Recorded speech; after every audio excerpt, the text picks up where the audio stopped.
గుమ్మలక్ష్మీపురం మండలంలో గోరాడ, ఆర్జమ్ము, కొండబరిడి, వలసబల్లేరు గ్రామాల్లో జిల్లా కలెక్టర్ శ్యామ్ ప్రసాద్ పర్యటించారు. జిల్లాలో ప్రకృతి వ్యవసాయాన్ని పెద్ద ఎత్తున చేపట్టేందుకు ప్రణాళికలు సిద్ధం చేస్తున్నట్లు తెలిపారు.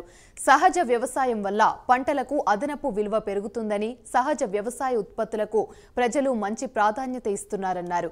గిరిజన రైతులు రసాయన ఎరువులకు దూరంగా ఉండాలని కలెక్టర్ శ్యామ్ ప్రసాద్ సూచించారు.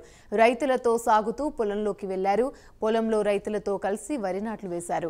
జీవామృతం వంటి ప్రకృతి ఎరువుల తయారీలోనూ కలెక్టర్ చేయి కలిపారు.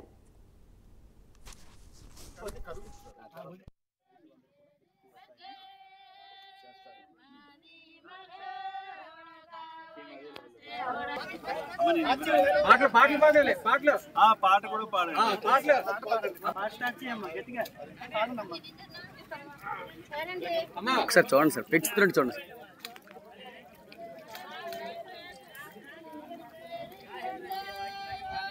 చార్ట్